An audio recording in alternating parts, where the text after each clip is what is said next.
नमस्कार दोस्तों, शुरू करते हैं आज का सेशन। और आज के सेशन में आपको यूपी के पास्ट में जाना पड़ेगा, क्योंकि हमारा जो टॉपिक है वो है टॉपिक नंबर 2 और वो रिलेट कर रहा है architecture, archaeology, museums, archive UP का। तो पढ़ेंगे तो हम पास्ट, लेकिन रिलेट करेंगे आज। इसमें हमें देखना है कि भाई इन सबको बचाने के लिए यूपी में कौन से लॉ हैं, कौन कौन सी और स्कीम्स चल रही हैं, कौन कौन सी साइट्स हैं, आज उनका कल्चरल और इकोनॉमिकल क्या सोशो इकोनॉमिकल इम्पैक्ट है, क्या वो एम्प्लॉयमेंट बढ़ाने में काम कर रहे हैं, और आज के सिनेरियो में उन प्लेसेस की क्या अहमियत है। ये सारी चीज़ें हम देखेंगे। अभी मेरा जो इसमें पर्पस है वो ये है कि कम टाइम में आपको इससे रिलेटेड कई सारा डेटा मैं आपको दे सकूं, क्या क्या चीज़ें आप इसमें कवर कर सकते हैं वो मैं आपको दे सकूं। दोस्तों, ये बहुत लंबे लंबे लेक्चर्स नहीं है कि मैं अपनी चीज़ें जो कॉन्सेप्ट्स हैं वो बहुत ज़्यादा एलेबरेट करके आपको बताऊं। मेरा पर्पज़ है कि भाई जो लिखी हुई चीज़ है स्क्रीन पर आप उसे देखते चलें, मैं उसको ओरली समझाते चलूं। हम 15-20 मिनट के अंदर हर सेशन को ख़त्म करने की कोशिश कर रहे हैं, तो बने रहिए। और ये जो आज नोट्स हैं हमारे पास, ये भी बहुत कंसाइज हैं और सारी चीज़ें जो कंसाइज हैं वो आपके टाइम को बचाने के पर्पज़ से बनी हुई है। The point is to save your time, और टाइम बचा डाला तो लाइफ झिंगा लाला। तो शुरू करते हैं यूपी पीएससी मेंस GS5 का topic number 2 which is related to architecture archaeology. इसको 2 पार्ट में देखेंगे दोस्तों, बड़ा टॉपिक है, 2 पार्ट में बनाया है।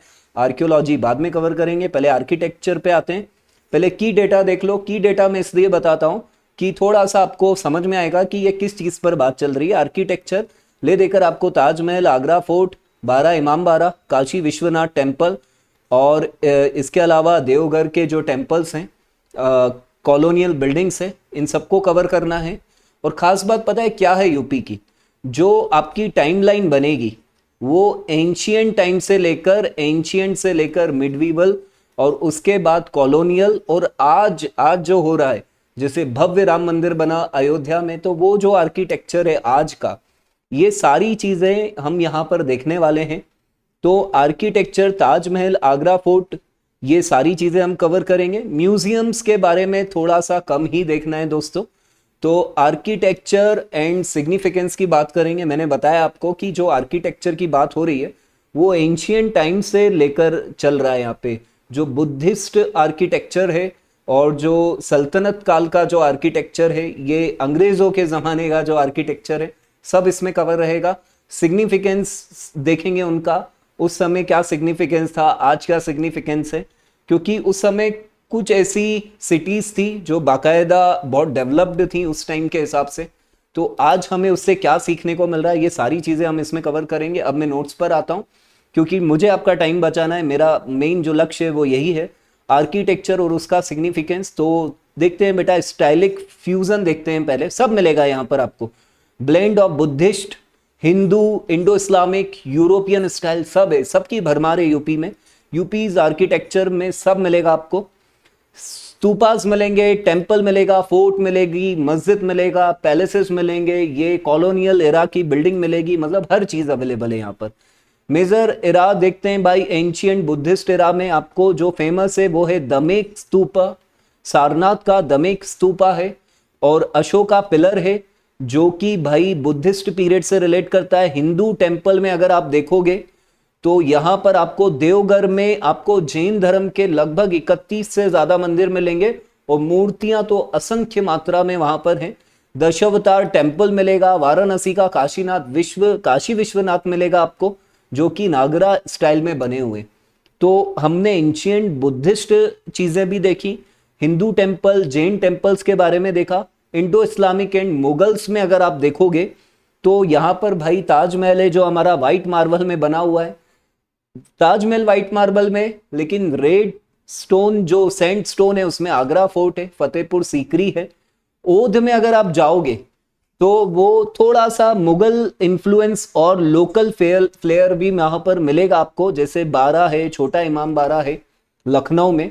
कॉलोनियल ब्रिटिश एरा की बिल्डिंग्स भी आपको मिलेगी, जैसे मेयो मेमोरियल हॉल है ना, showcase, Indo Saracenic and European style, सब मिलेगा। देखो टाइमलाइन जो है उसके हिसाब से बुद्धिस्ट टाइमलाइन और ये सब चीजें आपको मिली। अब इनका भाई अगर हम देखें तो ये मेजर एरा तो है, लेकिन आज भी इनका कल्चरल और एजुकेशनल वैल्यू जिंदा है। देखो जो सिग्निफिकेंस है वो अभी डिटेल में हम वापस देखेंगे। तो ये जो मॉन्यूमेंट्स जो हमारे लिए हैं, ये हमें गुप्ता, मुगल, ब्रिटिश सबकी डिजाइन, सबका क्राफ्टमैनशिप, सबका जो धार्मिक महत्व है और जो पॉलिटिकल चेंज हुआ है इन पीरियड्स में, ये सब हमें दिखा रहा है। सब चीजों की हमें कल्चरल और एजुकेशनल वैल्यू समझ में आ रही है। फिर अगर हम ब्रॉडर सिग्निफिकेंस देखें तो कल्चर सबसे मेन चीज है। यूपी का जो कल्चर रिच है, वो कैसे रिच है? क्योंकि भाई ये सब चीजों के सिंबल हैं, रिलीजियस हैं, कल्चरल फ्यूजन है, बुद्धिस्ट भी है, Hindu temple, Jain temple, Mughals, colonial, सब कुछ है यहाँ पर। अर्बन प्लानिंग, उस टाइम की अर्बन प्लानिंग उस टाइम की, आज की नहीं, उस टाइम की अर्बन प्लानिंग हमें समझ में आएगी। और आज हम उसका फिर उस हेरिटेज को कंजर्वेशन आज हम कर रहे हैं। उस जमाने की अर्बन प्लानिंग को आज हमें संभाल के चलना है, उसकी बात हो रही है। और उसके लिए ये लॉ है, इस लॉ के बारे में नीचे जिक्र करेंगे।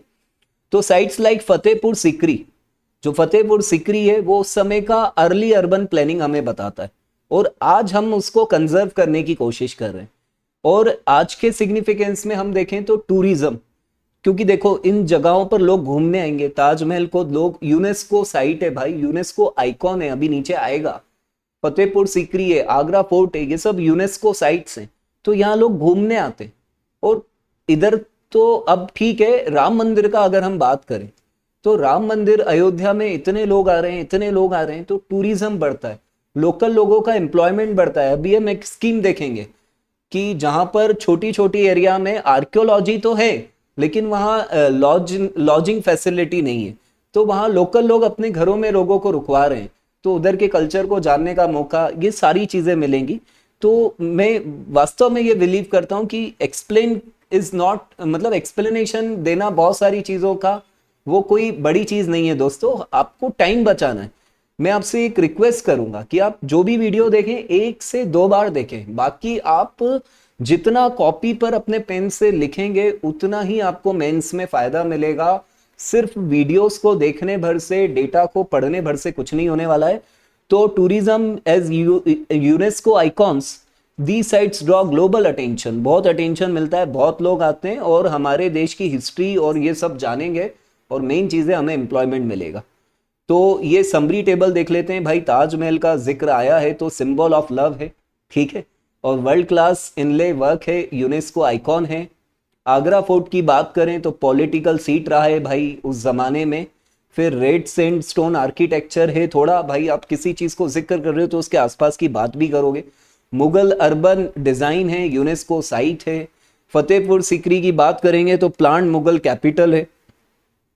रिलीजियस हार्मोनी है, आर्किटेक्चर एक्सपेरिमेंट है, यूनेस्को का जिक्र आएगा ही आएगा। Kashi Vishwanath temple spiritual Hindu site है भाई, ये नागरा आर्किटेक्चर में बना हुआ है। तो जिस यूपी की आप बात कर रहे हो उसमें जो आर्किटेक्चर है, उस आर्किटेक्चर का भी तो आपको नॉलेज होना चाहिए। हाँ, अगर आपने GS1 वगैरह किसी पेपर के लिए थोड़ा बहुत डायग्राम बनाना सीखा है किसी आर्किटेक्चर का, तो थोड़ा बहुत आप छाप कर आ सकते हैं। अब मेंटेनेबिलिटी क्या है इनकी भाई, मेंटेन कैसे किया जाता है, कंजर्वेशन कैसे किया जाता है, तो इसको अभी शॉर्ट में देखेंगे, नीचे डिटेल में देखेंगे। स्टेट भी मेंटेन कर रही है और ASI का इन्वॉल्वमेंट भी है। तो ASI क्या मेंटेन कर रहा है, स्टेट के भी डिपार्टमेंट है, वो नीचे आएगा अभी। फिर ये चीज मैं 2-3 बार रिपीट करूंगा, अडॉप्टिव रीयूज, ये थोड़ा सा आप कोट करिए, ये एक थोड़ी सी अलग चीज है। In Lucknow, adaptive reuse transform heritage buildings into museums, cultural venue and tourist hubs। मतलब जो चीज पड़ी हुई थी ना उसको खंडर नहीं छोड़ना है, कन्वर्ट करो, रीयूज करो, कोई उसका रेगुलर यूज लेकर आओ। म्यूजियम बना दिया, अब लोग आना जाना चालू करेंगे भाई, इकोनॉमी चालू होगी। वेन्यू बना दिया, टूरिस्ट हब बना दिया, preserving their essence while serving modern needs, modern need के हिसाब से थोड़ा बहुत इधर उधर करके। रेगुलरिटी फ्रेमवर्क अभी नीचे आएगा, क्योंकि भाई लॉ तो चाहिए ही चाहिए। अब ये वाला जो लॉ है ये सेंट्रल लेवल पर है, जिसका नाम है ancient monuments and archaeological site and remain act, ये सेंट्रल लेवल पे लॉ है। अब यूपी इसको भी फॉलो करेगा और काम यही है भाई, सबका काम है प्रोटेक्शन करना। फिर यूपी का भी एक लॉ है, UP ancient and historical monuments and archaeological site and remains preservation act, नाम ही है प्रिजर्वेशन, तो ये स्टेट लेवल का लॉ है। फिर Uttar Pradesh urban planning and development act, भाई जो भी अर्बन प्लानिंग हो रही है, तो मान लो आप किसी सिटी में अर्बन प्लानिंग चल रही है आपकी, मतलब काम चल रहा है, कंस्ट्रक्शन वगैरह चल रहा है, तो वहां पर अगर कोई ऐसा आर्किटेक्ट है, आर्कियोलॉजिकल साइट है, तो ऐसा थोड़ी उसको छेड़छाड़ कर देंगे, उसको संभालना है, ये इस लॉ का पर्पज है। फिर antiquities and art treasurer act 1972, एक रजनीकांत का मूवी आया था जेलर, उस मूवी में आप देखेंगे कि भाई जो विलन है, इवन रजनीकांत का जो बेटा है उसमें, वो वैसे तो पुलिस ऑफिसर है रजनीकांत का बेटा, लेकिन वो मूर्तियां जो मतलब पूरा कार्टेल है जो मूर्तियों की इलीगल सप्लाई करते हैं, उनसे मिल जाता है। तो रजनीकांत का जो वो जेलर मूवी है दोस्तों, आप उसको देखेंगे, अभी नहीं देखेंगे, बाद में देखेंगे, तो antiquities and art treasure, sir ये आपको मूवी का जिक्र नहीं करना था, यहाँ पे तकलीफ हो जाती है, देखने का मन कर जाएगा।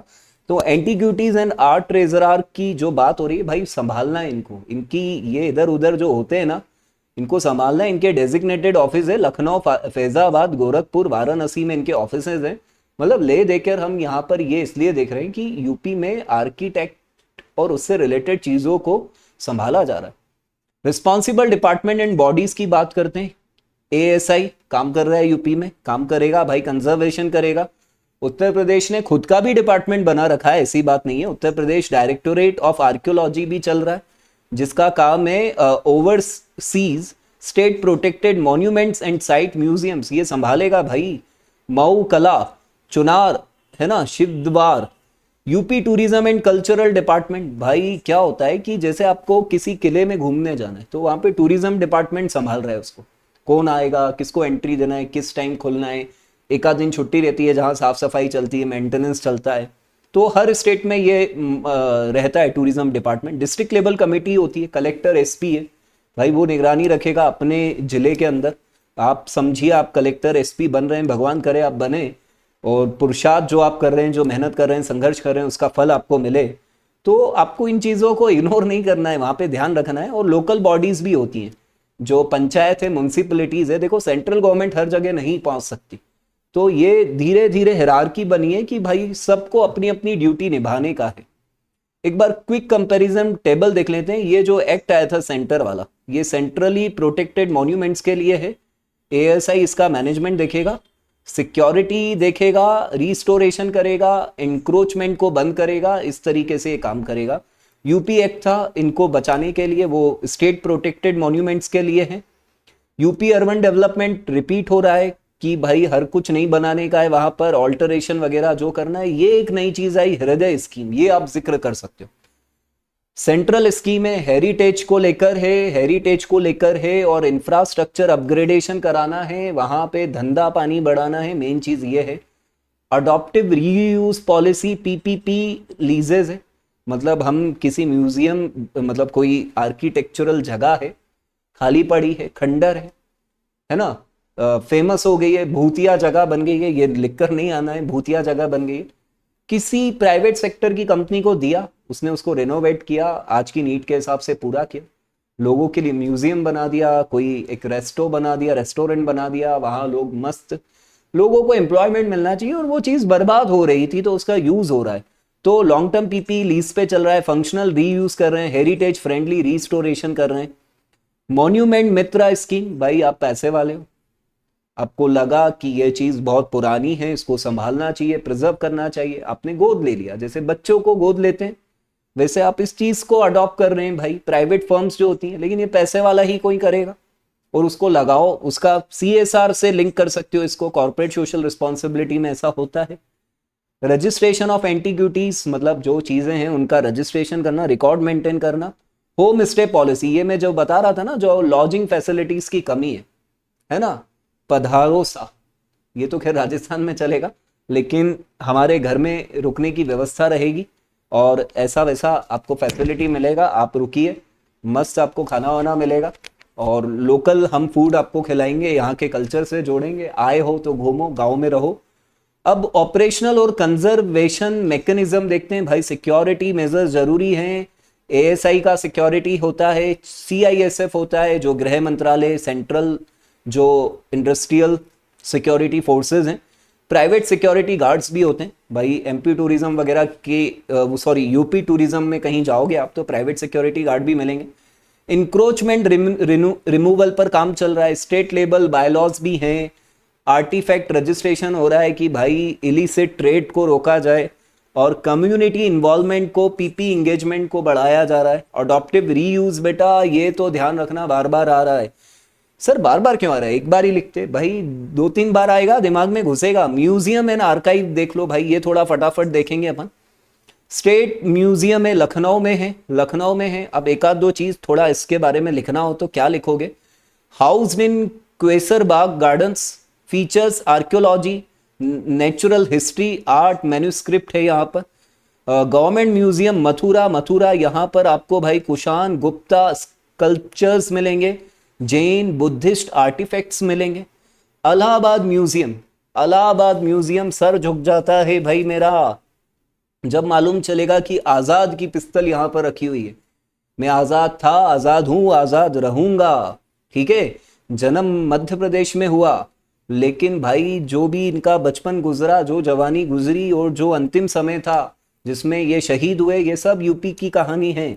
Rich in pre historic rock art वो भी है यहाँ पर, और गांधी जी के रिलेशन में भी है और आज़ाद के रिलेशन में भी है। सारनाथ म्यूजियम है, तो भाई यहाँ सबसे बेहतरीन चीज़ अशोका लॉयन कैपिटल आपको मिलेगी। और नंबर ऑफ आइटम कितने वो मत ध्यान रखो, अपना घर बार पे भी थोड़ा ध्यान दो। अदर स्टेट म्यूजियम्स भी हैं, बुद्धिस्ट म्यूजियम है गोरखपुर में, खुशीनगर, और आर्कियोलॉजिकल म्यूजियम है, इतना ज़्यादा याद नहीं कर पाओगे। म्यूजियम्स हैं, इलाहाबाद म्यूजियम को ध्यान रखो, सारनाथ म्यूजियम को ध्यान रखो। देखो इलाहाबाद म्यूजियम है तो आज़ाद की पिस्तल ध्यान रहेगी, सारनाथ है तो अशोका कैपिटल लॉयन कैपिटल याद रहेगा। ये दो भी लिख दोगे काफ़ी है।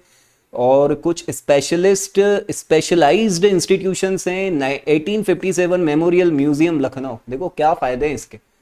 अब वहाँ जाओ, देशभक्ति से भी जुड़ो, कल्चर से भी जुड़ो, अपनी कल्चरल वैल्यूज को इम्प्रूव करो, इकोनॉमी भी बढ़ेगी, दोनों चीज़ों का फायदा है। Ramnagar Fort Museum Varanasi, royal artifacts मिलेंगे आपको। भारत कला भवन BHU है भाई, rich in painting, textile, coin, manuscript सब मिलेगा। आर्काइव और लाइब्रेरी में भाई मैन्युस्क्रिप्ट्स मिलेंगे। तो ये हमारा सेशन था जिसमें हमने यूपी के आर्किटेक्ट को देखा। मज़ा आएगा आपको सेकंड सेशन में जो आर्कियोलॉजी से रिलेटेड है, उसमें हम बहुत पुराने टाइम में जाने वाले हैं। आर्कियोलॉजी में सब देखेंगे, सारी चीज़ें कवर करेंगे। वो दूसरा सेशन हम लेकर आते हैं जल्दी ही। तो इसको यहीं फिनिश करता हूँ दोस्तों।